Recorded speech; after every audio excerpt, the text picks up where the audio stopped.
Have you ever stood in a store aisle trying to pick the greenest option and ended up just grabbing what you usually do because your brain was done? If yes, that is totally normal. And you are not failing at going green.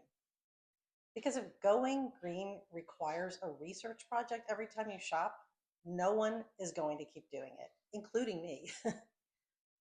So I used to stand in stores Googling ingredients and what recycling symbols meant and packaging materials, and I would leave overwhelmed or annoyed or honestly, sometimes buying nothing. And I realized if this only works for people with unlimited time, it's not going to work for busy moms or honestly, most people. So I built a system I can run in about 10 seconds while standing in a Target. Today, I'm going to teach you the three checks that I kind of run through my head before anything goes in my cart.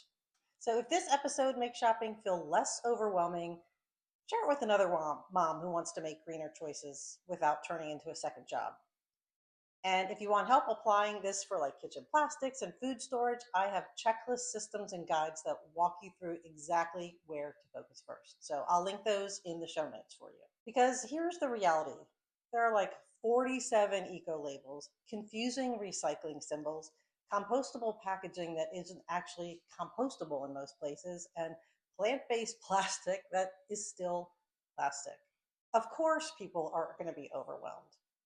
So instead of researching everything, I run three checks. That's it. Okay, check one. What is it made of? So when I can, I try to skip plastic. I don't panic. I don't throw out everything plastic that I own.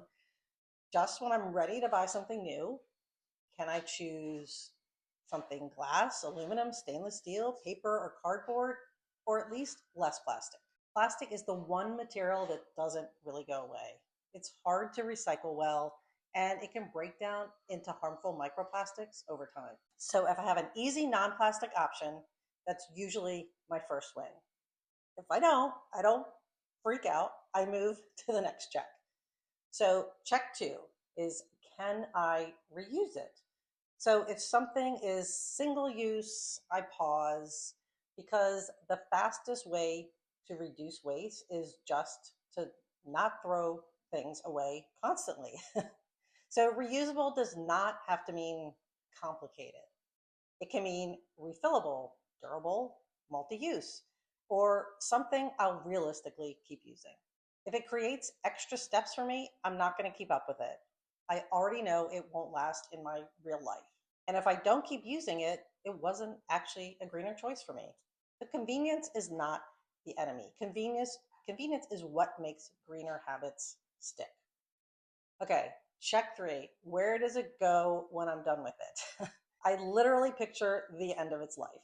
Does it go in my curbside recycling or in a drop off program that I'll actually drop it off at, or back to a brand take back program, or the landfill? And I don't beat myself up if landfill is the answer. I just use that information to compare options because knowing the end helps me choose the best realistic option, not a perfect imaginary option that might not even exist.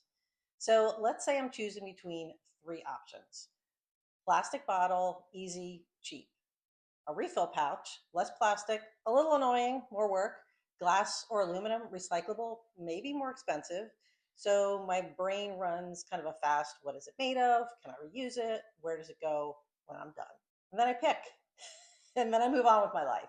No freaking out, no 2 hour research session, no guilt, although I used to do all of those. And here's what I don't stress out about anymore: using durable plastic I already own, not being perfect with recycling, choosing convenience sometimes, and not chasing every new green trend that's out there. So consistency beats perfection when you're trying to live greener. Every time. If you remember nothing else from this episode, remember this: what is it made of? Can I reuse it? And where does it go when I'm done? If you run these three checks, you will already be making greener choices than most people. And you'll be doing it in a way that actually fits your real life.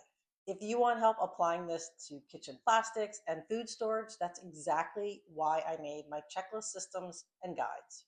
They're built so you don't have to research everything yourself.